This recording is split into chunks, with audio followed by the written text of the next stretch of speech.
अरे उसने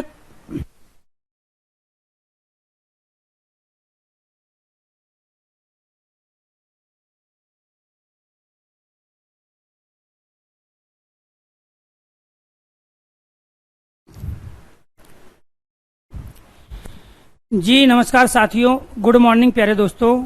जय हिंद, वंदे मातरम, राधे राधे। आज की जो हमारी क्लास है उसमें करेंगे हम देसी विदेशी और संकर शब्द। तत्सम तद्भव हमने कंप्लीट कर लिए हैं, लेकिन उससे पहले एक नई इन्फॉर्मेशन है। एक नया बैच है जिसमें 16 अप्रैल से आपकी लाइव क्लास स्टार्ट होगी। हिंदी स्पेशल 36 बैच है। इससे पहले 35 बैच आ चुके हैं। दूसरी चीज आपको ये ध्यान रखना है, हर महीने की 15 तारीख या 16 तारीख को मेरा हिंदी स्पेशल बैच आता है। बहुत ज्यादा बच्चों की डिमांड होती है, क्योंकि हिंदी हर एग्जाम में पूछी जा रही है, चाहे वो टीचिंग के एग्जाम है या फिर नॉन टीचिंग के हैं।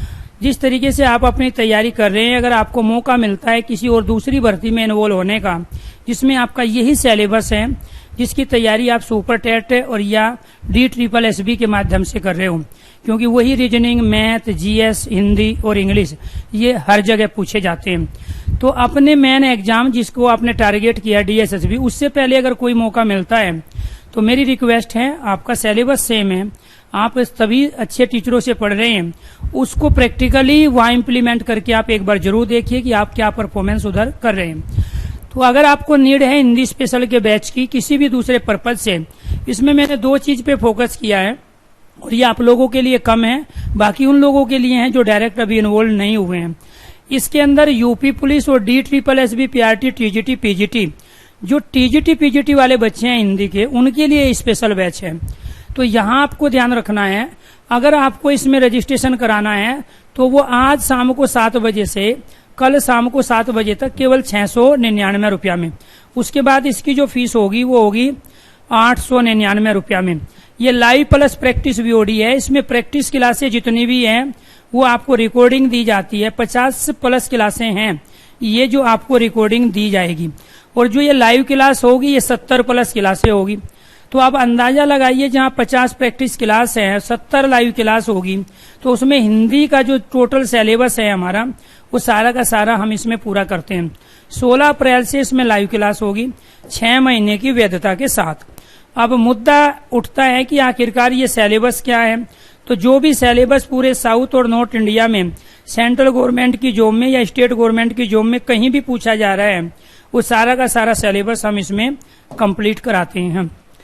इसके साथ हमने जो टॉपिक स्टार्ट किया, वो टॉपिक स्टार्ट किया है शब्द के भेद। और शब्द के भेद में जो 4 शब्द के भेद होते हैं, उनमें से पहला जो शब्द का भेद है, उसमें से अब तक हमने 2 भेद अपने कंप्लीट कर लिए हैं। पहला जो शब्द का भेद है वो है स्रोत, उत्पत्ति, व्युत्पत्ति,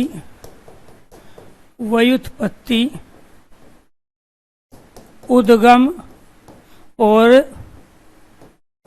उद्भव के आधार पर। उद्गम व उद्भव के आधार पर शब्द के भेद। ये शब्द के भेद कितने होते हैं? 5। इनमें कौन कौन से भेद होते हैं? एक होता है तत्सम, जो हम कंप्लीट कर चुके हैं अपनी तमाम कंडीशन में। दूसरा होता है तद्भव, ये भी कल हम कंप्लीट कर चुके हैं। जो आज हमें कंप्लीट करने हैं वो है देसी शब्द, विदेशी शब्द, देसी विदेशी, और 5वां क्या है हमारा? संकर शब्द। तो ये दोनों के दोनों हमारे कंप्लीट हो चुके हैं, और यहाँ से आज हमें शुरुआत करनी है।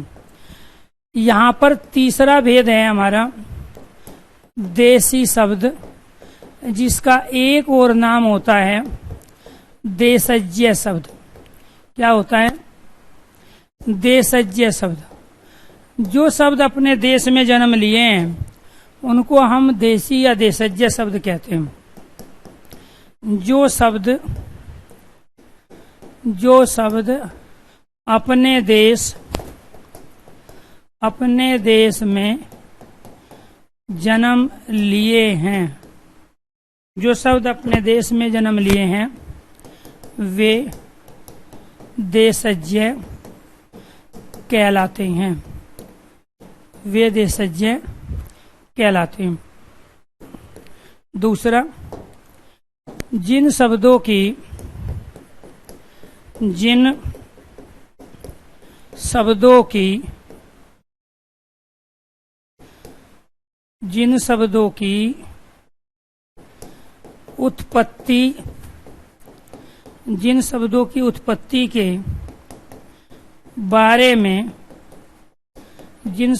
उत्पत्ति के बारे में कोई जानकारी ना मिलती हो वे देसी शब्द कहलाते हैं। वे देसी शब्द कहलाते हैं।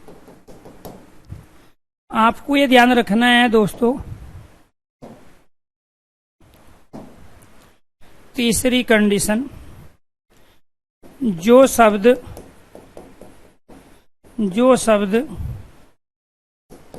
सीमित क्षेत्र में बोले व समझे जाते हो। जो शब्द सीमित क्षेत्र में बोले व समझे जाते हो तो वे क्या कहलाते हैं? देसी शब्द। तो ये आपको ध्यान रखना है कि जो भी बैच में जिसमें आप इन्वॉल्व हैं, कुछ बच्चों के कमेंट है उस तरह के, इसी सिलेबस से जो DSSB सुपर टेट की आप तैयारी करते हो और इसमें जो भी आप रीजनिंग मैथ के लेवल और GS का लेवल और हिंदी का लेवल तैयार करते हो, वही सारा का सारा बाकी दूसरे एग्जामों में भी 70% से ज्यादा सिलेबस सेम है। आपको कुछ टॉपिक के लिए एक्स्ट्रा मेहनत करनी होती है, लेकिन उसके लिए आपको अलग से कुछ बैच खरीदने की आवश्यकता नहीं है। मान के चलो हम यहाँ जो हिंदी करा रहे हैं, इससे टीचिंग के सारे एग्जाम, चाहे वो NVS हो, KVS हो या DSSB हो, PRT, TGT, PGT का जो कॉमन पेपर है, फर्स्ट पार्ट है, उसकी हिंदी, इसके साथ साथ आप दूसरा एग्जाम दे रहे हो कोई, ठीक है, तो वो सारे के सारे से कवर होंगे। तो कहने का मतलब ये हुआ कि जब हम एक सिलेबस को कंप्लीट कर लेते हैं किसी एक सब्जेक्ट के, उसके अलावा उस सब्जेक्ट को किसी दूसरी भर्ती में लेके हम जाते हैं, तो कुछ चीजें ही जो कि 5 से 15% अलग होती है, बाकी सारी की सारी चीजें सेम होती है। तो इससे आपका जो फायदा होगा इस पूरे बैच को कवर करने से, वो केवल इस पर्पज से नहीं होगा जो आपने सामने रखा है, उसके अलावा दूसरे जो आप कभी एग्जाम दोगे लाइफ में, मान के चलो आप PRT बन गए तो फिर TGT के लिए मेहनत करोगे, जब TGT बनोगे तो PGT के लिए मेहनत करोगे, तो ये हिंदी PGT में भी पूछी जाएगी। तो वहां थोड़ा सा आपको एफर्ट्स लगाना है, वो 5 से 15% चीजें और लेवल जो अलग होता है उसके लिए, बाकी चीजें आपकी सेम रहेगी। तो ये कितने हो गए पॉइंट? हमारे 3 पॉइंट हो गए। जो सब सीमित क्षेत्र में बोले हुए समझे जाते हो, बोली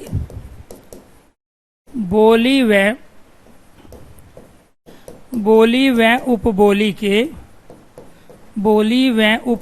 के जो शब्द होते हैं वो भी आपके क्या कहलाते हैं? देशज्ञ शब्द कहलाते हैं। बोली और उपबोली के शब्द। 5वां, क्षेत्रीयता वाले शब्द, क्षेत्रीयता वाले अर्थात गांव देहात में प्रचुर मात्रा में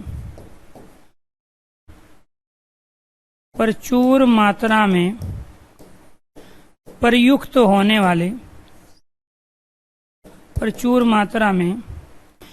प्रयुक्त अर्थात प्रयोग में लाए जाने वाले, प्रचुर मात्रा में प्रयुक्त होने वाले शब्द हमारे क्या कहलाते हैं? देसी शब्द कहलाते हैं। तो देसी शब्दों को पहचानने की ये 5 कंडीशन हैं। एक तो कई बार ये स्टेटमेंट पूछा जाता है, जिन शब्दों की उत्पत्ति के बारे में कोई जानकारी नहीं मिलती है कि वे शब्द आखिरकार कहाँ प्रयोग हुए, सबसे पहले किस देश में, किस राज्य में, किस जिले में, किस गांव में किस व्यक्ति के द्वारा कौन सा शब्द सबसे पहले प्रयोग किया गया, इसका कोई सोर्स हमारे पास नहीं है, कोई साक्ष्य सबूत हमारे पास नहीं है, तो इसका मतलब है कि वो देसी शब्द है। देसी शब्दों के प्रयोग में जो हमारी बोलियां प्रयोग होती हैं उनका भी जो क्षेत्र होता है वो लिमिटेड होता है। जैसे मान के चलो हरियाणवी हरियाणा में बोली जा रही है, मारवाड़ी है राजस्थानी हिंदी के अंतर्गत आती है, मालवी है वो भी राजस्थानी हिंदी के अंतर्गत आती है, मेवाती राजस्थान हिंदी के अंदर आती है, जयपुरी राजस्थान हिंदी के अंदर आती है।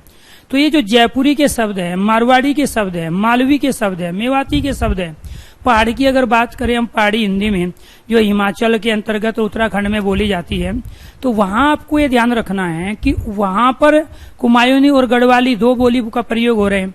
तो कुमायूं गढ़वाली के जितने भी शब्द हैं वे सारे के सारे शब्द हमारे देसी शब्द हैं। जयपुरी के मारवाड़ी के जितने भी शब्द है देसी, मालवी के मेवाती के जितने शब्द है देसी, ब्रज भाषा के अवधी के भोजपुरी के जितने शब्द है देसी है, बुंदेली के बघेली के जितने शब्द है मैथिली के, तो ये सारे के सारे क्या हैं हमारे देसी शब्द। क्यों? क्योंकि ये पर्टिकुलर किसी क्षेत्र विशेष में ही प्रयोग में लाए जाते हैं। अब जैसे फॉर एग्जाम्पल कहीं पर पशु कहा जाता है, कहीं जानवर कहा जाता है, लेकिन उन पशु और जानवरों को लोकल गांवों में लोकल भाषा में, ठीक है, देहात के अंतर्गत हम कहीं ढोर कह रहे हैं, कहीं डांगर कह रहे हैं। तो ढोर और डांगर हम पशु को ही बोल रहे हैं, लेकिन वो पर्टिकुलर किसी स्थान विशेष पर। ऐसे ही हरियाणा के अंदर लड़का और लड़की को छोरा छोरी कहा जाता है, देसी शब्द है। छान छप्पर खुरपा फावड़ा कहाँ बने? गांव में बने। तो गांव के लोगों के द्वारा जब वे औजार, वे यंत्र, वे वस्तु पदार्थ बनाए गए तो उन्होंने उनका नामकरण अपनी ही भाषा में किया। और उनकी भाषा कौन सी थी? हरियाणवी या ब्रज भाषा, अवधी, भोजपुरी, एनीथिंग। तो जिसका जो प्रोडक्ट होता है, जिसका जो माल होता है, वो जिसके द्वारा तैयार होता है, वो अपने माल की, अपने प्रोडक्ट का नामकरण अपनी ही भाषा में करता है।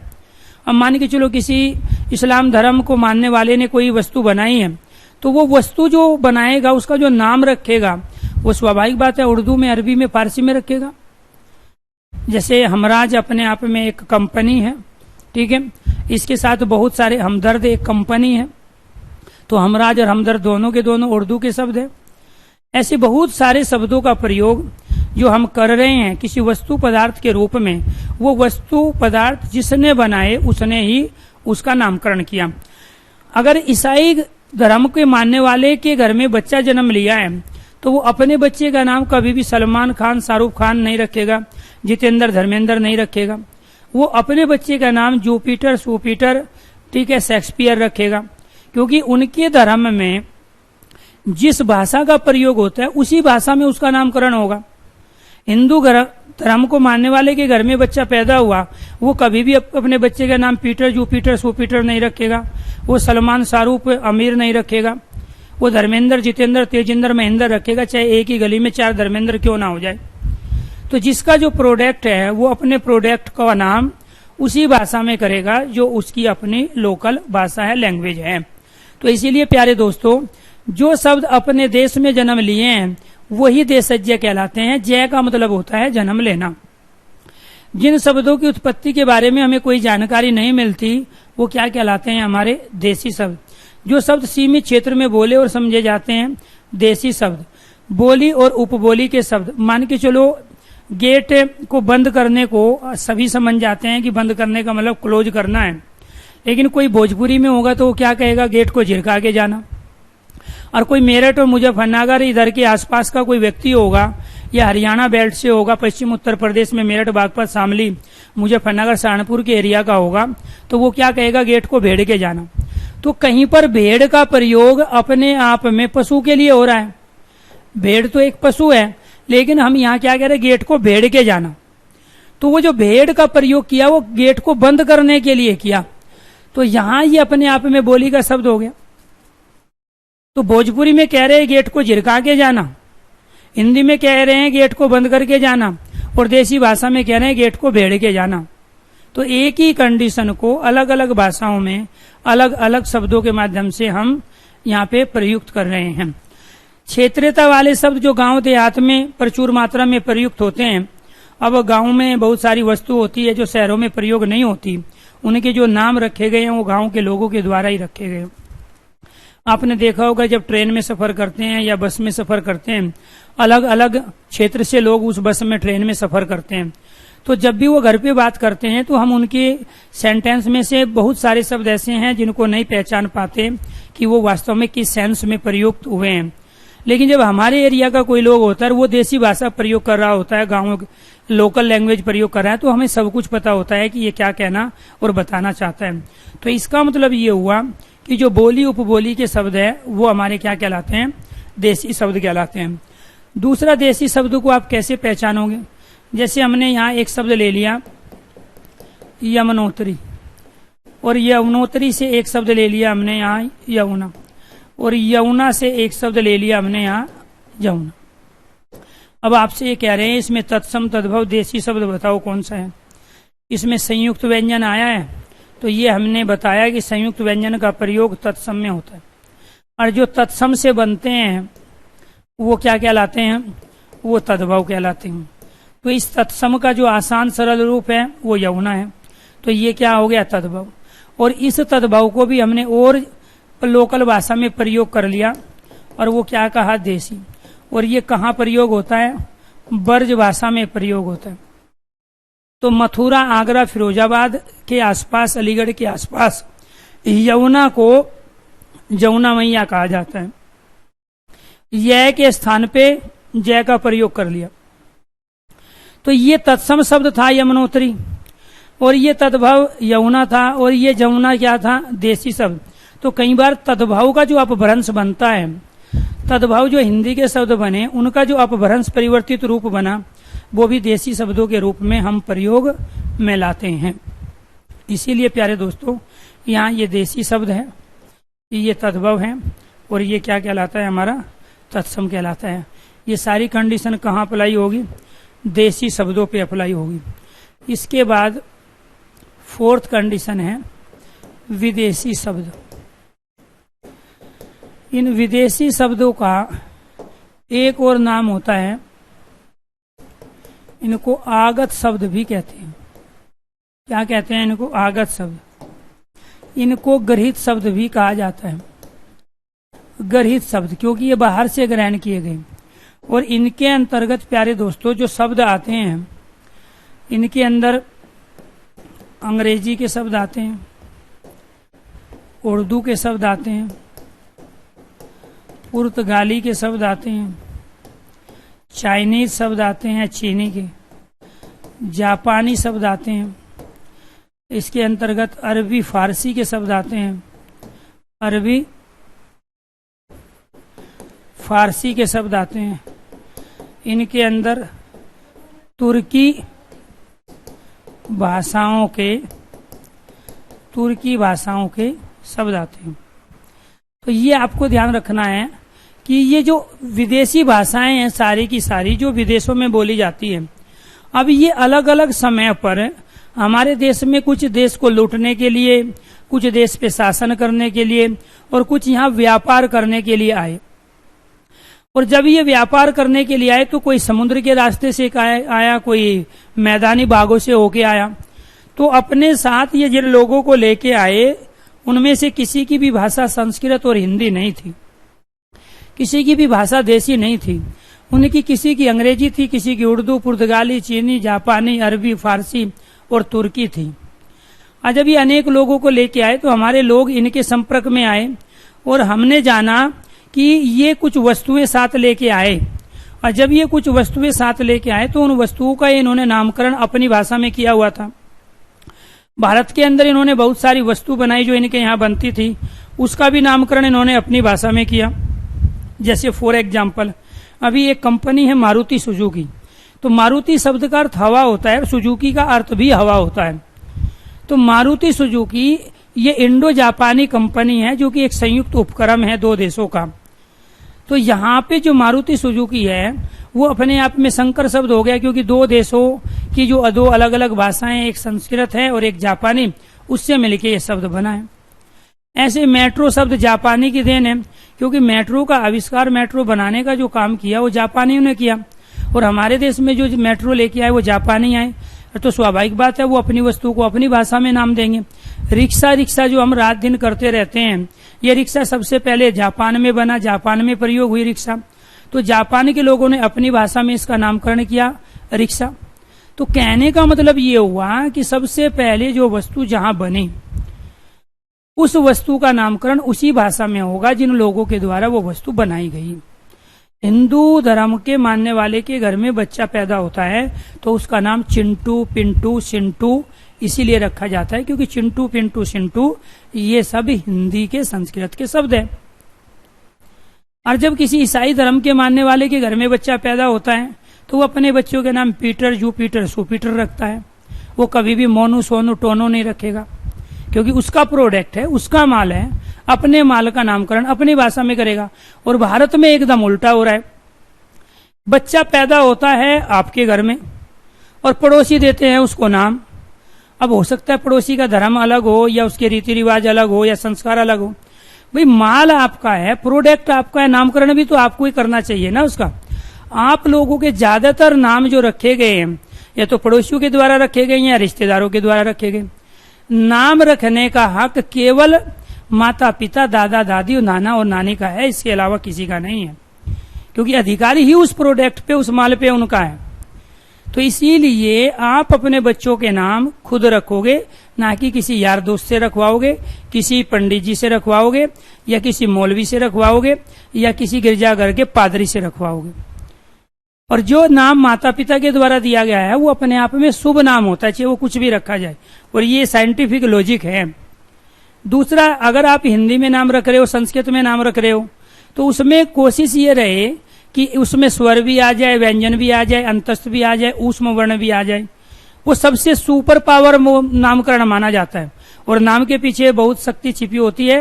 और नहीं यकीन आता तो बड़े बड़े जो साइंटिस्ट है और इसके साथ जो ज्योतिषी है वो अपने आप इन चीजों को बताते हैं।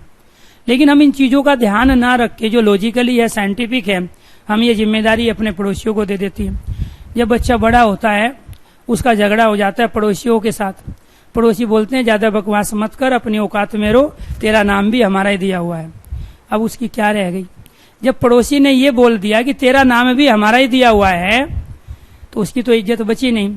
इसीलिए आपको ध्यान रखना है, अपने माल का, अपने प्रोडक्ट का, अपनी वस्तु का नामकरण आपको खुद करना है। पड़ोसियों को वो जिम्मेदारी नहीं देनी है, रिश्तेदारियों को जिम्मेदारी नहीं देनी है, यार दोस्तों को जिम्मेदारी नहीं देनी है, यूट्यूब को, गूगल को वो जिम्मेदारी नहीं देनी है, फेसबुक को वो जिम्मेदारी नहीं देनी है। तो आपको खुद अपने दिमाग से सोचना है, ठीक है, कि पर्टिकुलर जब वो बच्चा पैदा हुआ उस समय का बाहर का एटमॉस्फेयर क्या थे, उस समय कौन सी वस्तु ऐसी थी जो सबसे ज्यादा लोगों को प्रभावित कर पा रही थी, उसी को ध्यान में रख के नामकरण किया जाता है। क्योंकि उस समय की जो वस्तु जो सबसे प्रसिद्ध हुई, फेमस हुई, या जो नाम सबसे प्रसिद्ध फेमस हुआ, तो वही उस समय का सबसे बेहतरीन प्रोडक्ट माना जाता है। क्लियर? अब हो सकता है आपको वे सारी चीजें समझ में आ गई हो। अब देखो, हमारे यहाँ बाल्टी नहीं थी, हमारे यहाँ डोलची थी, घड़े थे, थाल थे। तो ये जो घड़ा शब्द है, डोलची शब्द है, थाल है, ये देसी शब्द है। लेकिन बाल्टी लेके पुर्तगाली आए, अपने साथ समुद्र के रास्ते से आए थे, ठीक है। तो जो बाल्टी उनके पास हमारे लोगों ने देखी, फिर उसी तरह की बाल्टियां हमने बनाई और खूब यूज कर रहे हैं। जो नीचे से थोड़ा आकार में कम थी, ऊपर से चौड़ी थी, एक उसमें हैंडल लगा हुआ था। हमारे पास गीले बदन को सुखाने के लिए कोई अलग से कपड़े की व्यवस्था नहीं थी। लेकिन ये जो पुर्तगाली आए, अपने साथ तौलिया लेके आए। जब इनका गीला बदन होता था, ये नहाते धोते थे, पानी में भीग जाते थे, तो उससे शरीर को सुखाने के लिए एक अलग तरह के कपड़े का प्रयोग करते थे, जिसको ये तौलिया कहते थे। तो ये तौलिया जो शब्द आया है, ये पुर्तगालियों की देन है। काजू आज भी सबसे ज्यादा पुर्तगाल में होते हैं, उसके बाद अफगानिस्तान में होते हैं। तो काजू जो शब्द है वो पुर्तगाली शब्द है। ये गोला बारूद जो लेके आए, ये पुर्तगाली लेके आए, क्योंकि ये संख्या में कम थे। भारत वालों के पास लाठी डंडा था, इससे ज्यादा कुछ नहीं था। एक वो लोहे का बना के जो है भाला रखते थे, इसके अलावा हमारे पास कोई हथियार ही नहीं थे, क्योंकि हमारे यहाँ चोरी नहीं थी, मारकाट नहीं थी। मैं उस समय की बात कर रहा हूँ जब देश आजाद नहीं हुआ था। तो जब हमारे यहाँ आपसी झगड़े थे ही नहीं, चोरी नहीं थी, तो हम घरों में ना तो ताले लगाते थे, ठीक है, ना हम हथियार रखते थे, ना हमें उन हथियारों का ज्ञान था। क्योंकि आवश्यकता आविष्कार की जननी है। जिस चीज की आवश्यकता जहां पड़ी वहीं पर ही उसका आविष्कार हुआ। तो ये पुर्तगाली कम संख्या में जहाज से समुद्र के रास्ते से भारत में आए व्यापार की दृष्टि से। ये जब चूंकि कम थे, इनको खतरा था जंगली जानवरों का और दूसरे लोगों से, तो ये अपने साथ गोला बारूद लेके आए, क्योंकि इन्हीं को ही सबसे पहले ज्ञान था गोला बारूद का। तो इसीलिए वो गोला बारूद जो शब्द है, बंदूक जो शब्द है, वो इन पुर्तगालियों की देन है। तो इसका मतलब ये हुआ कि हम हिंदी के अंदर संस्कृत के, हिंदी के, देसी, अंग्रेजी, उर्दू, पुर्तगाली, चीनी, जापानी, अरबी, फारसी, तुर्की भाषा के तमाम शब्दों का प्रयोग हम कर रहे हैं। तो हिंदी केवल हिंदी के शब्दों से नहीं बनी है, हिंदी अनेक भाषाओं के शब्दों का मिश्रण है। इसलिए हिंदी को सशक्त भाषा कहा जाता है, मजबूत भाषा कहा जाता है, जो अपने अंदर सभी भाषाओं को समा लेती है, आवश्यकता के अनुसार अपने को परिवर्तित भी कर लेती है। तो यहां पर इनको आगत इसलिए कहा गया क्योंकि ये बाहर से आए, ग्रहित इसलिए कहा गया क्योंकि ये बाहर से ग्रहण किए गए, विदेशी इसलिए कहा गया कि ये बाहर के देश से आए। अब इनको कैसे पहचानोगे आप? अंग्रेजी के शब्दों की पहचान। अंग्रेजी, तो ये क्या है हमारा तीसरा, चौथा। अंग्रेजी के शब्दों की पहचान। तो अंग्रेजी के शब्द कौन से हैं?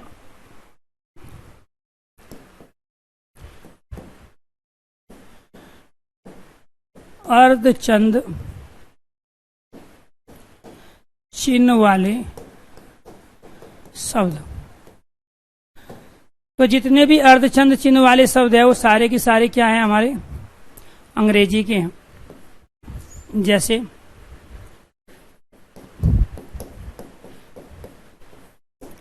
College, hockey, coffee, half, office,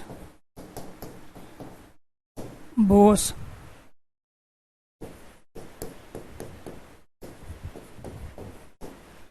hospital, oxygen,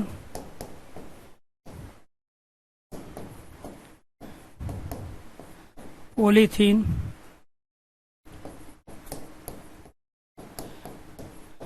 football, volleyball. अब ये फुटबॉल वॉलीबॉल जो गेम है सबसे पहले कौन खेलते थे? अंग्रेज, अंग्रेजों के द्वारा। अब इन सब पे क्या है? अर्धचंद बिंदु का प्रयोग है। जहां भी दुनिया के किसी शब्द में जो कि लिखा तो देवनागरी की लिपि में हो, ये सारे के सारे देवनागरी की लिपि में लिखे गए हैं, लेकिन है अंग्रेजी की। जो अर्धचंद, केवल अर्धचंद बिंदु नहीं होना चाहिए, अर्धचंद बिंदु है अर्धचंद के साथ में, अगर अर्धचंद बिंदु है तो वो तो तद्भव शब्द बनेंगे, सारे के सारे हिंदी के शब्द बनेंगे। और केवल बिंदु है वो सारे के सारे संस्कृत के बनेंगे, वो तत्सम शब्द बनेंगे अगर बिंदु है। लेकिन अगर केवल अर्धचंद हैं वो सारे के सारे विदेशी अर्थात अंग्रेजी भाषा के शब्द बनेंगे। कमाल देखा आपने? बिंदी है तो तत्सम, अर्धचंद के साथ बिंदी है तो तद्भव, और केवल अर्धचंद है तो अंग्रेजी विदेशी शब्द। क्लियर? वो उसकी मर्जी है, वो इनको किस में पूछे। एक ही शब्द से कम 22 क्वेश्चन बनते हैं। अब यहाँ पे एक स्टूडेंट जो कि पल्लवी है वो कंफ्यूज है कि ये रूढ़ शब्द भी होते हैं। ऐसा जरूरी नहीं है, क्योंकि टुकड़े करने पर अगर इनका अर्थ होगा तो वो यौगिक हो जाएंगे। तो जब आपसे देश तत्सम तद्भव देशी विदेशी संकर पूछा जाएगा तो ऑप्शन में यही होंगे, और जब आपसे रूढ़ यौगिक और योग रूढ़ पूछा जाएगा तो ऑप्शन में यही होंगे, क्योंकि वो रचना के आधार पर शब्द का अलग भेद है। तो सबको मिक्स नहीं करना है आपको, ठीक है? तो प्रीति जी ये दरोगा शब्द गलत है, दारोगा होता है, ठीक है? दरोगा शब्द नहीं होता है। आपको ये ध्यान रखना है कि यहाँ पर इनको जो हम विदेशी शब्द कह रहे हैं वो इसलिए कह रहे हैं क्योंकि हम हिंदी के अंदर अनेक भाषाओं के शब्दों को ग्रहण किए हुए हैं। दूसरी चीज आपको ये ध्यान रखना है कि ये लाखों शब्द हैं, इनको कैसे पहचानेंगे जो हमने बाहर से लाके हिंदी में प्रयोग किए। इनकी दूसरी सबसे बड़ी खासियत यह है कि अगर मैं यहाँ डॉक्टर लिख रहा हूँ देवनागरिक लिपि में, तो इंग्लिश में भी जो रोमन लिपि का प्रयोग होता है उसमें भी मैं इसको डॉक्टर ही लिखूंगा। तो एक तो तरीका यह था कि हम केवल अर्धचंद से पहचाने कि जहां जहां अर्धचंद है वे दुनिया के सारे शब्द अंग्रेजी के हैं, बेशक वे देवनागरिक लिपि में लिखे हैं। और दूसरी अंग्रेजी के शब्दों की सबसे बड़ी पहचान यही है, दूसरी सबसे बड़ी पहचान अंग्रेजी के शब्दों की यह है, जिन शब्दों को देवनागरी व रोमन लिपि में लिखने के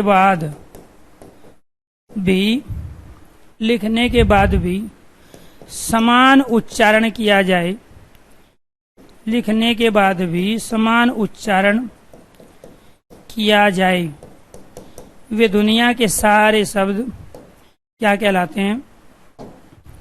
जैसे हमने यहाँ लिखा स्कूल और यहाँ लिखा स्कूल, इस लिपि को जो नाम हम देते हैं वो देते हैं देवनागरी लिपि, और इस लिपि को जो हम नाम देते हैं वो देते हैं रोमन लिपि। ये अलग लिपि में लिखा गया शब्द, ये भी अलग लिपि में लिखा गया, लेकिन अलग अलग लिपि में लिखने के बावजूद भी उच्चारण एक जैसा हो रहा है। ये भी स्कूल है, ये भी स्कूल है, ये भी कॉलेज, ये भी हॉकी, हाफ, ऑफिस ही लिखोगे। तो यहां जब आपको ऑफिस लिखना है तो आप क्या करोगे, ये लिखोगे ना। तो कहने का मतलब ये हुआ कि जब आप हिंदी में लिखो या इंग्लिश में लिखो, यहाँ श्लोक ये स्कूल हमने यहाँ देवनागरिक में लिखा, ये हमने रोमन लिपि में लिखा, और इनका उच्चारण हम सेम कर रहे हैं। फुटबॉल को फुटबॉल लिखोगे, वॉलीबॉल को वॉलीबॉल, बोस को बोस, हाफ को हाफ, कॉफी को कॉफी, हॉकी को हॉकी, और कॉलेज को आप कॉलेज लिखोगे। तो यहां आपको ध्यान रखना है,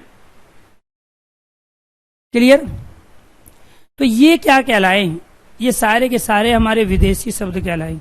ये जरूरी नहीं होता कि वो वहां अंग्रेजी दे, वो देगा इनमें से कोई एक शब्द देके, एक ऑप्शन तत्सम, तद्भव, देसी और विदेशी। और विदेशी के अंदर आपको ध्यान रखना है प्यारे दोस्तों, ये सारे के सारे क्या कहलाएंगे, ठीक है। ये सारे के सारे जो विदेशी शब्द हैं, ये जो यहाँ लिखे हैं अंग्रेजी के कहलाएंगे। ये सारे के सारे क्या कहलाएंगे, विदेशी शब्द, क्लियर। तो ये दो कंडीशन हो गई, ये वाली कंडीशन आप इन पे भी अप्लाई करते हो। आगे देखो तीसरी कंडीशन, अंग्रेजी की क्रिया से बने शब्द। क्रिया मतलब वर्ब, वर्ब जिस भाषा की होगी शब्द भी उसी भाषा के होंगे। हमने एक शब्द प्रयोग किया क्रीड, एक शब्द प्रयोग किया खेल, एक शब्द प्रयोग किया प्ले। क्रीड से हमने शब्द बना लिया क्रीडति, खेल से हमने शब्द बना लिया खिलाड़ी या खेलना, और प्ले से हमने शब्द बनाया प्लेयर। तो वर्ब जिस भाषा की है शब्द भी उसी भाषा का होगा। हमने एक क्रिया ली गम, एक ली जा, और एक क्रिया ली हमने गो।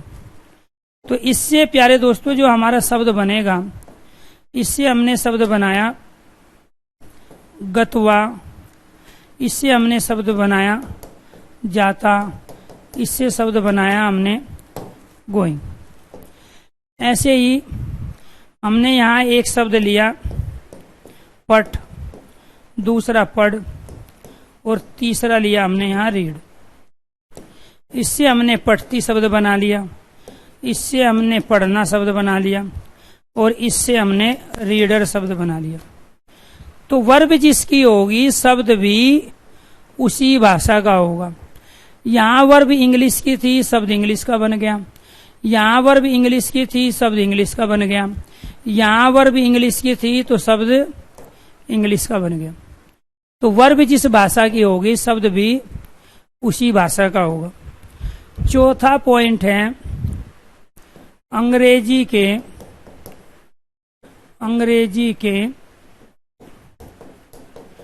उपसर्ग से बने शब्द। तो अंग्रेजी के उपसर्ग का प्रयोग हम किस रूप में करते हैं? एक तो सब SUB, चीप, जर्नल, हाफ और हेड। ये हम अंग्रेजी के उपसर्ग का प्रयोग इन रूपों में करते हैं। इससे हम सब डिवीजन बनाएंगे, इससे सब इंस्पेक्टर भी बनेगा, इससे क्या बनेगा? Sub inspector. इससे चीफ जज भी बनेगा और इससे चीफ मिनिस्टर भी बनेगा। क्या बनेगा? Chief minister. इससे जर्नल स्टोर भी बनेगा, जर्नल स्टोर। और इससे जर्नल मैनेजर भी बनेगा, जर्नल मैनेजर भी बनेगा। इससे हाफ टाइम भी बनेगा, हाफ शर्ट भी बनेगा, हाफ पैंट भी बनेगा। और इससे हेड मास्टर भी बनेगा, हेड क्लर्क भी बनेगा, हेड कांस्टेबल भी बनेगा। तो मैं आपको ये कहना चाह रहा हूं कि सबसे बढ़िया पहचान अंग्रेजी के शब्दों की केवल यही है कि हमने एक शब्द यहां लिखा टाइम इस रूप में, और इस टाइम को जब हमें लिखना होगा इस रूप में, तो ये दो चीज हमें क्लियर करती है कि ये लिखा है देवनागरिक में, ये लिखा है रोमन में, जिसकी आज की लिपि ग्रीक और लैटिन है। तो जब अलग अलग लिपियों में लिखने के बावजूद कांस्टेबल को कांस्टेबल लिखा जाएगा, क्लर्क को क्लर्क लिखा जाएगा, मास्टर को मास्टर, टाइम को टाइम, स्टोर को स्टोर, मैनेजर को मैनेजर, मिनिस्टर को मिनिस्टर, तो ये सारे के सारे हमारे ये सारे देवनागरिक लिपि में लिखे हैं। इनको आप रोमन लिपि में लिख लो, ग्रीक में लिख लो, तो भी आप ये लिखोगे ना सबको SUB। तो जब आपने इसमें लिखा है तो यही हमें बता देती है दूसरी कंडीशन, ये वाली दूसरी कंडीशन, ये सभी अंग्रेजी के शब्दों की पहचान करा देती है। अगर देवनागरिक लिपि में लिखने के बावजूद और रोमन लिपि में लिखने के बावजूद अगर उनका उच्चारण सेम हो पा रहा है, तो इसका मतलब ये हुआ कि वो सारे के सारे शब्द हमारे अंग्रेजी के हैं, अर्थात आगत शब्द हैं, विदेशी शब्द हैं। तो ये कितनी कंडीशन हो गई हमारी? 4 कंडीशन है। 5वीं कंडीशन, आधे से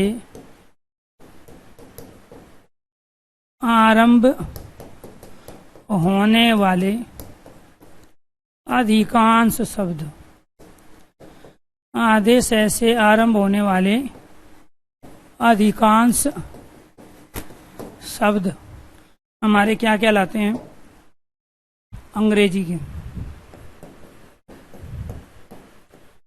स्कूल, स्टोर, स्कूटी, स्कूटर,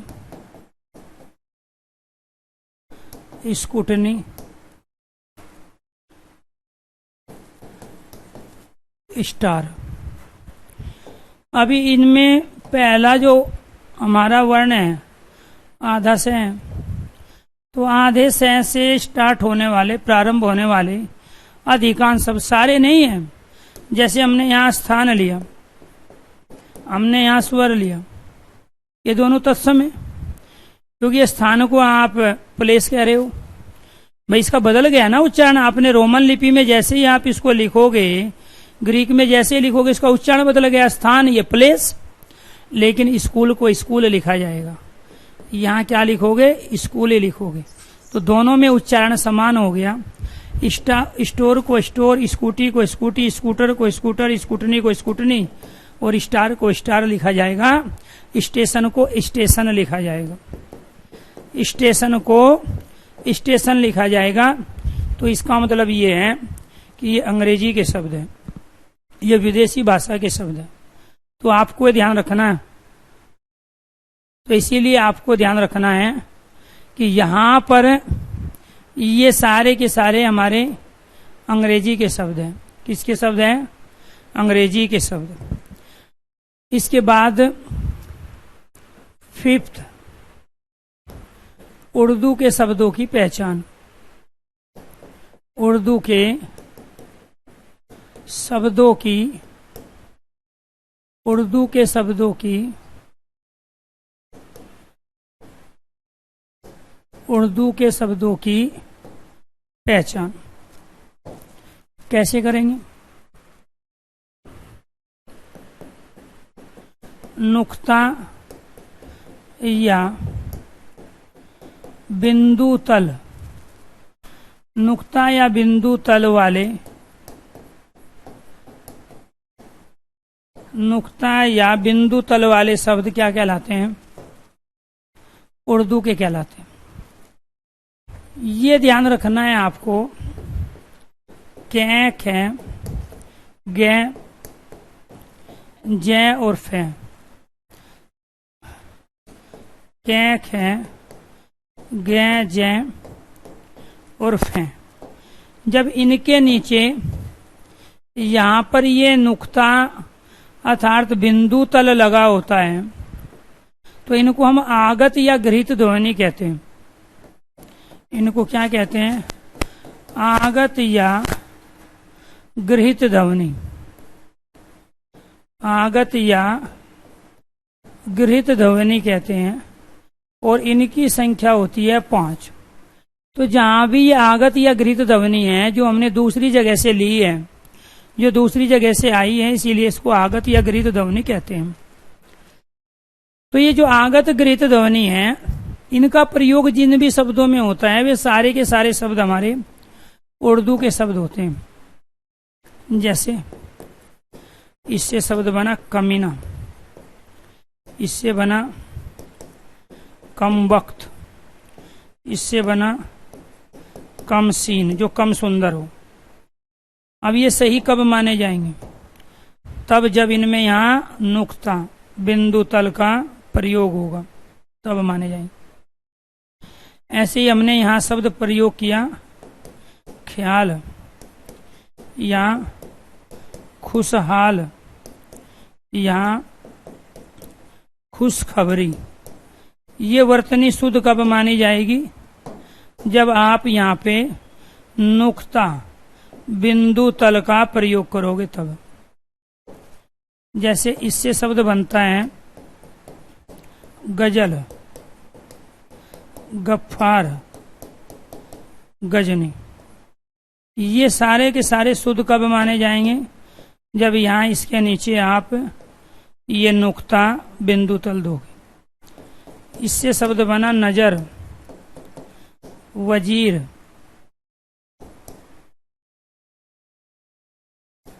नाराज।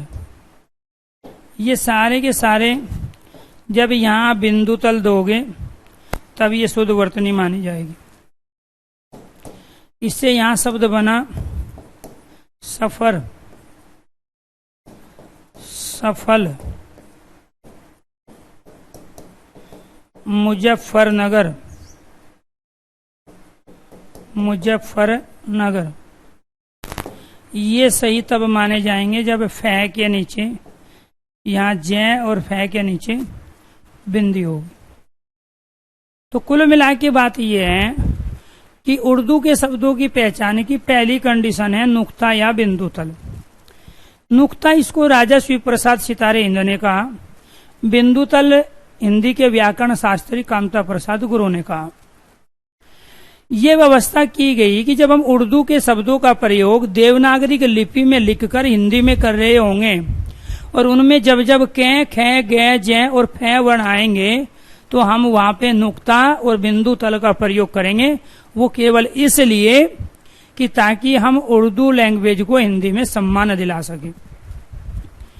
अब रीजन क्या है, 1000 ईस्वी के आसपास हिंदी अपने विकास को प्रारंभ कर चुकी थी और उससे पहले का जो समय था वो सारा का सारा उर्दू और अरबी फारसी का था।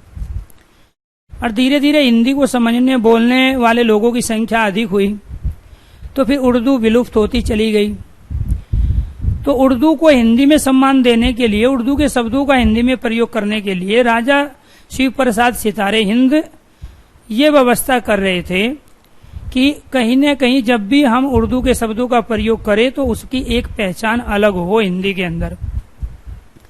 राजा लक्ष्मण सिंह इसके विरोधी थे। वो ये कह रहे थे कि इतने लंबे समय से हमने उर्दू का प्रयोग किया, अरबी फारसी का, और चूंकि भाषा प्रत्येक कल्चर संस्कृति को प्रभावित करती है और उनके संस्कारों को भी प्रभावित करती है, इसलिए हम हिंदी के अंदर तत्सम शब्दों का प्रयोग करेंगे जिसको संस्कृतनिष्ठ हिंदी कहा गया। तो संस्कृतनिष्ठ हिंदी के प्रबल जो समर्थक थे वो थे राजा लक्ष्मण सिंह और राजा शिव प्रसाद सितारे हिंद। उन्हीं के समय के, उन्हीं के समकालीन एक दूसरे राजा हुए, वो थे हिंदी के अंदर अरबी फारसी शब्दों का प्रयोग में वो ज्यादा वरीयता देते थे। तो प्राचीन हिंदी और आधुनिक हिंदी जिसको हम कहते हैं उनमें केवल यही अंतर है। प्राचीन हिंदी के अंदर हम अरबी फारसी शब्दों का मिश्रित प्रयोग कर रहे हैं हिंदी के शब्दों के साथ, और आधुनिक हिंदी के अंदर हम अरबी फारसी के स्थान पे संस्कृत के तत्सम शब्दों का प्रयोग कर रहे हैं जिसको आधुनिक हिंदी कहते हैं। तो नुक्ता और बिंदु तल वाले जितने भी शब्द होंगे, जब भी आपसे कुछ भी पूछा जाए, जरूरी नहीं जो मैंने यहाँ एग्जाम्पल दिए केवल ये ही, इनके अलावा कोई भी आ जाए, जफर आ जाए, जफरुद्दीन आ जाए, ठीक है, तो वो सारे के सारे जहां भी कै, खे, गे, जै और फै के नीचे बिंदु तल नुक्ता लगा होगा वे उर्दू के होंगे। कई बार क्वेश्चन ये पूछा जाता है आगत और गरीब ध्वनि कौन सी है, तो यही वे 5 ध्वनि हैं जिनको हम आगत या गरीब ध्वनि कहते हैं, ठीक है, क्योंकि ये बाहर से ली गई है। दूसरा, उर्दू के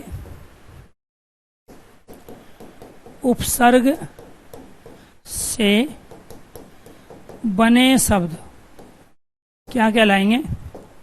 उर्दू के कहलाए। उर्दू के उपसर्ग से बने शब्द उर्दू के यथार्थ विदेशी।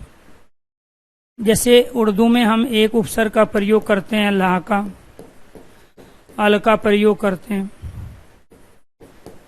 कम का प्रयोग करते हैं उर्दू में, बिल का प्रयोग करते हैं, बे का प्रयोग करते हैं, बद का प्रयोग करते हैं और बा का प्रयोग करते हैं और सर का प्रयोग करते हैं। बा का प्रयोग उर्दू के अंदर हम सर का प्रयोग करते हैं, हम का प्रयोग करते हैं। ऐसे ही 19 उपसर्ग होते हैं। कितने उपसर्ग होते हैं? संस्कृत में 22, हिंदी में 10 और उर्दू में 19, अंग्रेजी में 8 उपसर्गों का प्रयोग करते हैं। इस ला से लाचार शब्द बना, लाजवाब शब्द बना और ला इलाज शब्द बना। इसमें यहां अल कायदा, अल बेला और अल मस्त, यहाँ पे कमजोर, कमसीन,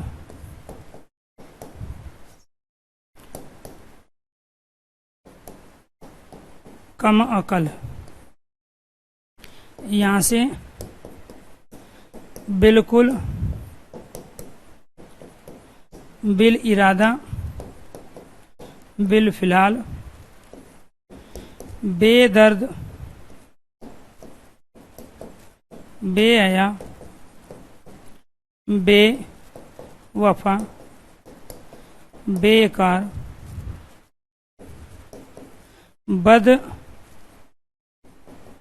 बददस्तूर, बदकिस्मत, बददुआ।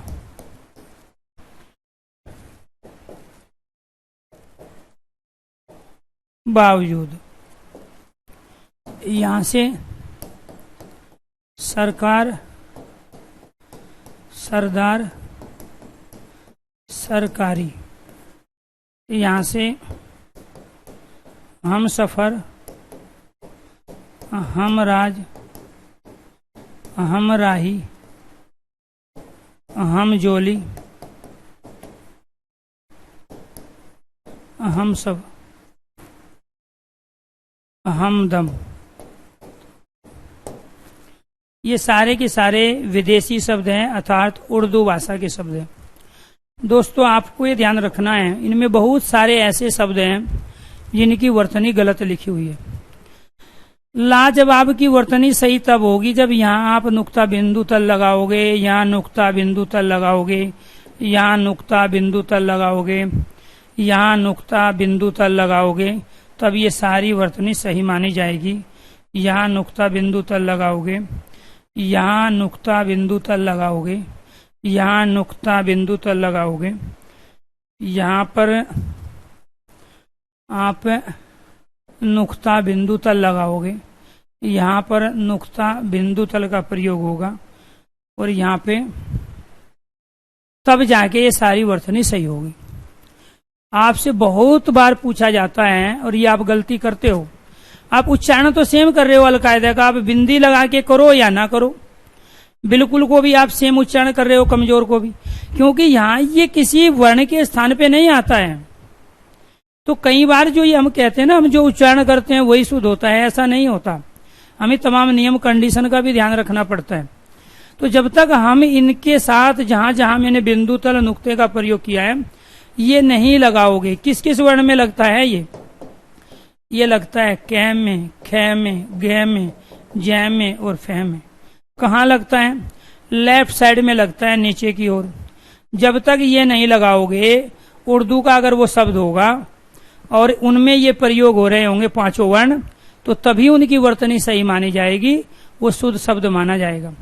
ये सारे के सारे शब्द विदेशी है दो वजह से। एक तो इनमें नुक्ता बिंदु तल आया है और दूसरा इसमें ला, अल, कम, बिल, बे, बद, बा, सर, हम, ये सारे उपसर्ग है उर्दू के। तो उर्दू के उपसर्गों से बने शब्द क्या कहलाते हैं? उर्दू के कहलाते हैं। कितनी कंडीशन हो गई जी? 2 कंडीशन हो गई उर्दू के शब्दों की पहचानने की। इसके बाद तीसरी कंडीशन है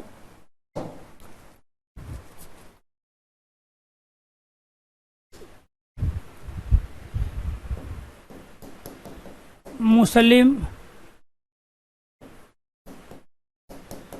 इस्लाम धर्म,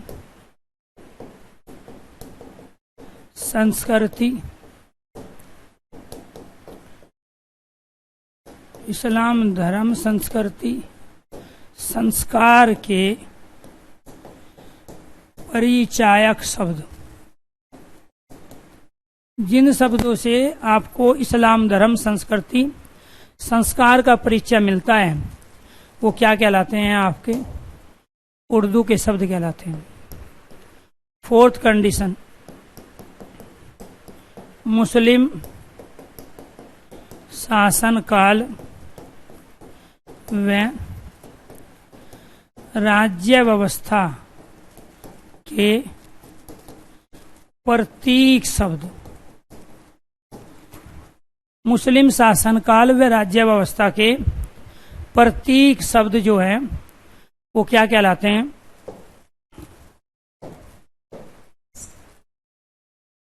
उर्दू के शब्द कहलाते हैं। 5वीं कंडीशन, जो शब्द सबसे पहले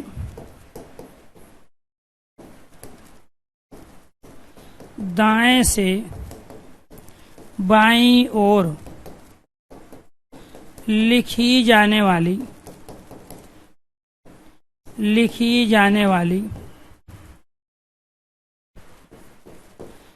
अरमाइकी व अरबी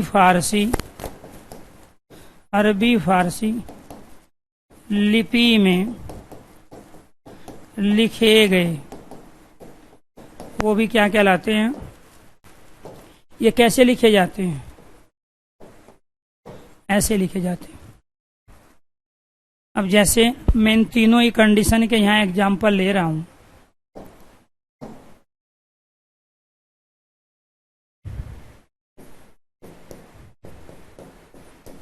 मस्जिद, मक्का, मदीना, हज, इबादत, रोजा, नमाज, इनमें सब में किसका प्रयोग करेंगे हम? जय के नीचे, जय के नीचे, कै के नीचे, जय के नीचे।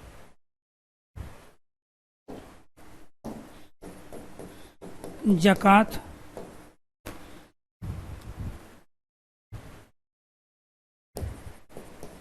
ईद,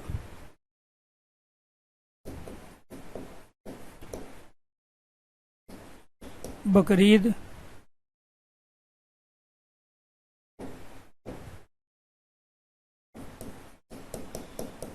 खान खाना,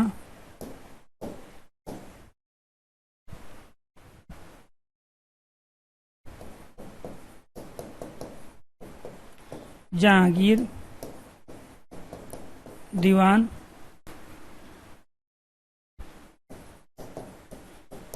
बुरखा, पजामा, कुर्ता,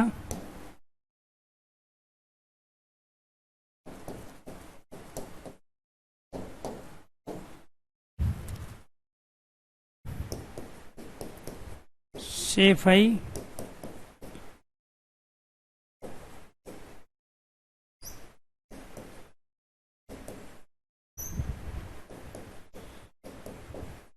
सेवई,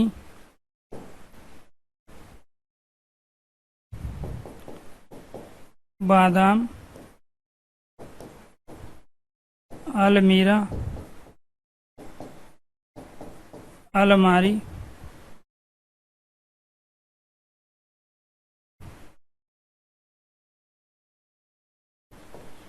ईदगाह,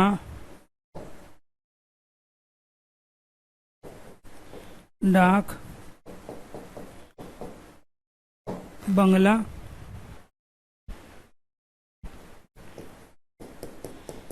थानेदार, चौकीदार, पहरेदार, सूबेदार, तहसील, जिला,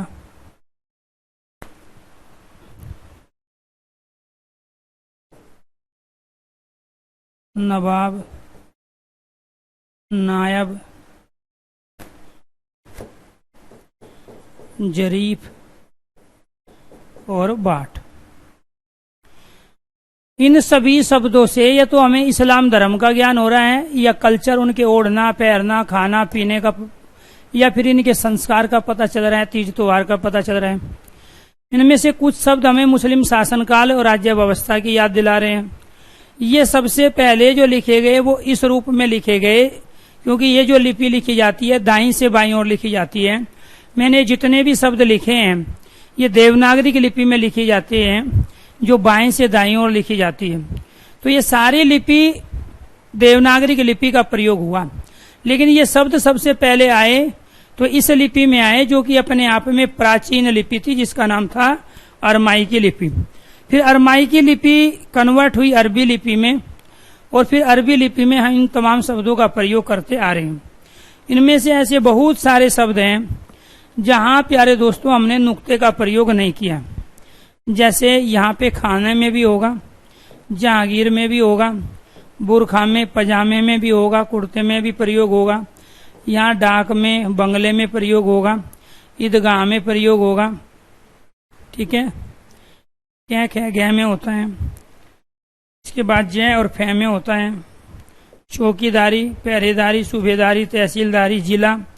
ठीक है, इसके बाद यहाँ जरीफ, इनमें सब में हमने यहाँ बिंदु तल, कुछ को तो हमने बिंदु तल नुक्ता से पहचान लिया, और कुछ को हमने जैसे मस्जिद है, मक्का है, मदीना है, हज है, इबादत है, रोजा है, नमाज है, जक़ात है, ये सब हमें इस्लाम धर्म का ज्ञान करा रहे हैं।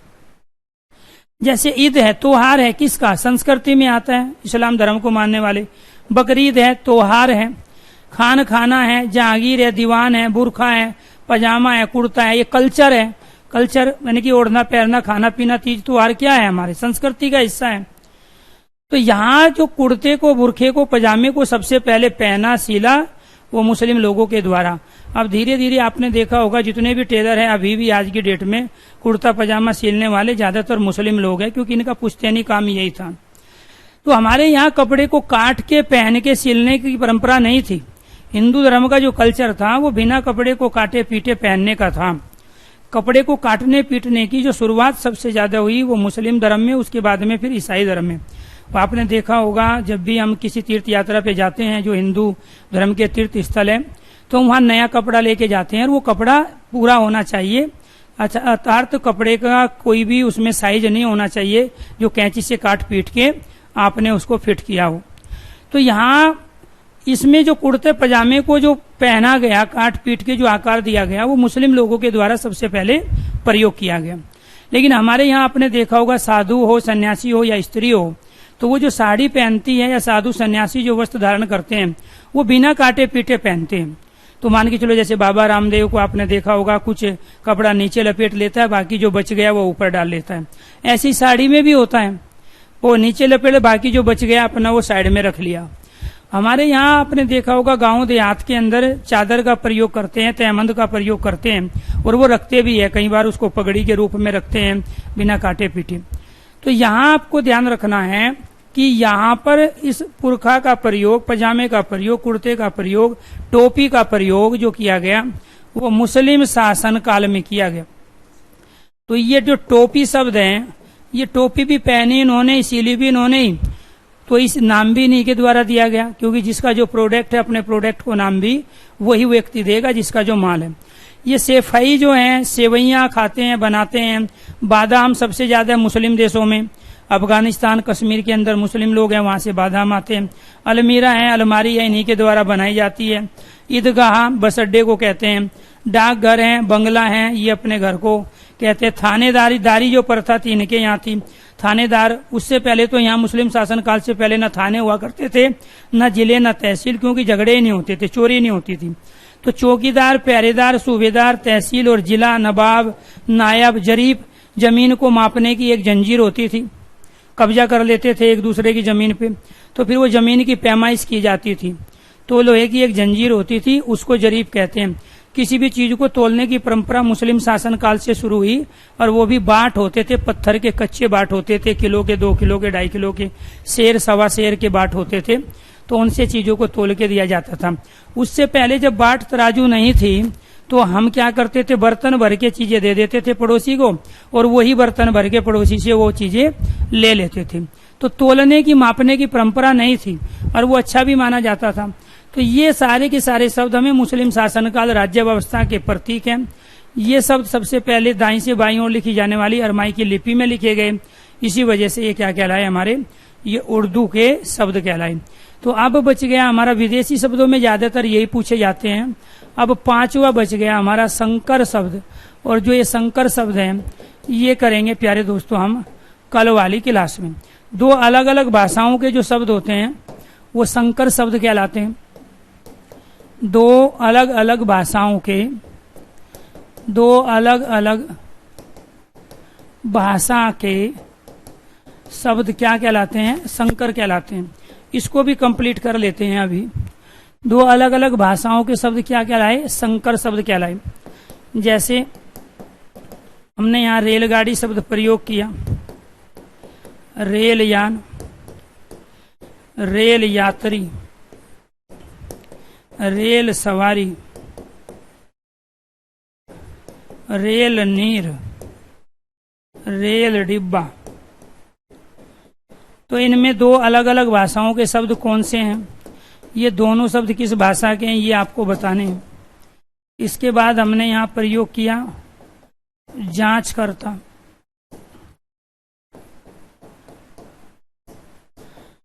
अजायब घर, डाकघर, टिकट घर।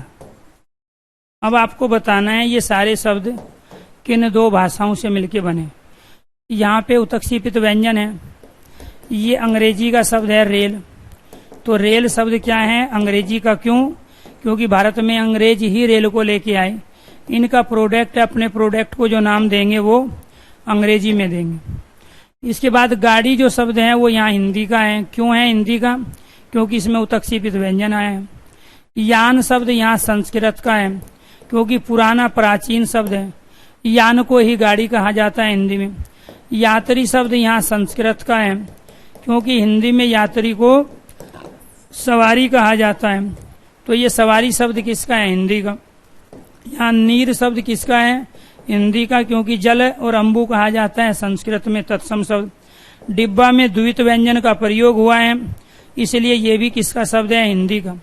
तो ये अंग्रेजी हिंदी, अंग्रेजी संस्कृत, अंग्रेजी संस्कृत, अंग्रेजी हिंदी, अंग्रेजी हिंदी और अंग्रेजी हिंदी से मिलके बने। इसीलिए अपने आप में ये सारे के सारे शब्द संकर शब्द कहलाए, जो दो अलग अलग भाषा के शब्द हैं। यहाँ पे जांच जो शब्द है, जांच में यहाँ अर्धचंद बिंदु आया है, तो ये हिंदी का शब्द है। और यहाँ कर्ता में ये तैरने वाला रे आया है, तो ये संस्कृत का शब्द है। तो ये हिंदी और संस्कृत दो भाषाओं का हो गया। अजायब जो शब्द है वो उर्दू का है, और घर जो शब्द है वो हिंदी का है।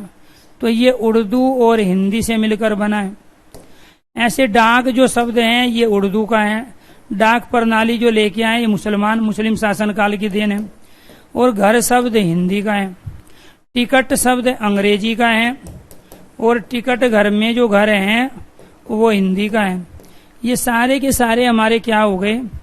अलग अलग भाषाओं के शब्द हो गए। तो जो दो अलग अलग भाषाओं के शब्द होते हैं उनको हम संकर शब्द कहते हैं। आप गलती क्या करोगे? गलती करोगे, जैसे आपसे पूछ लिया हिमालय बताइए कौन सा है, फिर आपसे विद्यालय पूछ लिया कौन सा है, विद्यालय। फिर आपसे पूछ लिया रसोई घर बताइए क्या है, रसोई घर। फिर पूछ लिया आपसे बैलगाड़ी बताइए, बैलगाड़ी कौन सा है।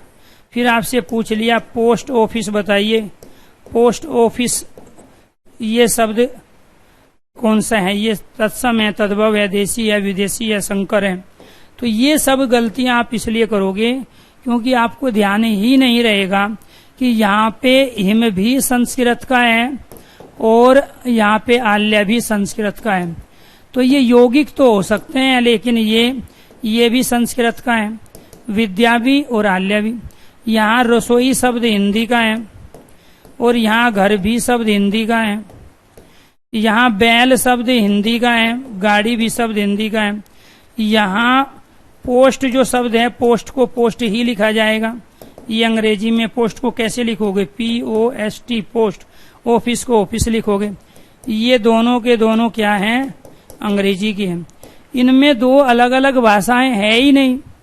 और जब दो अलग अलग भाषा नहीं है तो फिर ये दो शब्दों से मिलके बने, जिनको हम यौगिक शब्द तो कह सकते हैं लेकिन संकर शब्द नहीं कह सकते। दो शब्दों का जो योग है, जो एक ही भाषा के हैं, वो यौगिक तो हो सकते हैं लेकिन संकर नहीं हो सकते। संकर यौगिक में मूल चीज क्या है? दोनों में दो शब्द होते हैं, लेकिन अंतर क्या है? संकर में दोनों अलग अलग भाषाओं के शब्द होते हैं और यौगिक में दोनों एक ही भाषा के शब्द होते हैं। इसलिए यहाँ पर ये अर्धचंद बिंदु बता रही है हमें ये हिंदी का है, ये बता रहा है हमें संस्कृत का है, ये बता रहा है हमें ये उर्दू का है। ये घर साधारण सिंपल सरल सुगम आसान है, ये हिंदी का। डाक बता रहा है उर्दू का, घर हिंदी का। टिकट को इंग्लिश में टिकट लिखोगे, घर को आप घर नहीं लिखोगे। तो इसीलिए प्यारे दोस्तों ये अंग्रेजी और हिंदी का। ये रेल शब्द अंग्रेजी का है, गाड़ी हिंदी का, यान संस्कृत का, यात्री में संयुक्त व्यंजन है, सवारी सरल सुगम है, नीर हिंदी का शब्द है, और डिब्बे में द्वित व्यंजन का प्रयोग है, ये हिंदी का है। तो रेल अंग्रेजी, बाकी हिंदी और संस्कृत, इसलिए ये कहलाते हैं संकर शब्द। तो हमने उत्पत्ति व्युत्पत्ति के आधार पर शब्द के जो 5 भेद होते हैं वो प्यारे दोस्तों आज हमने अपने कंप्लीट किए, और वो थे हमारे ये वाले। वो क्या थे हमारे? वो ये वाले तत्सम, तद्भव, देसी, विदेशी और संकर।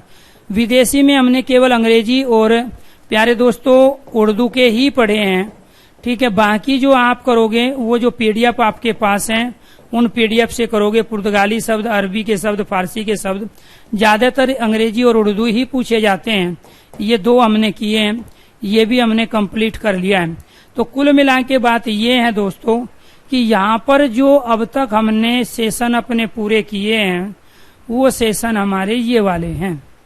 ये वाला हम कंप्लीट कर चुके हैं। वर्णमाला, संधि, ये हम कंप्लीट कर चुके हैं। कौन सा? वर्णमाला, संधि, उपसर्ग, प्रत्यय, वर्तनी। इसके बाद फिर क्या किया हमने? तत्सम, तद्भव, देशी, विदेशी, संकर। अब इसकी बारी है, इसको बाद में ले लेंगे, ठीक है। रूढ़, यौगिक, योगरूढ़ शब्द, फिर शब्दकोश पठन, ठीक है। तो ये दूसरा सेक्शन हमारा चल रहा है।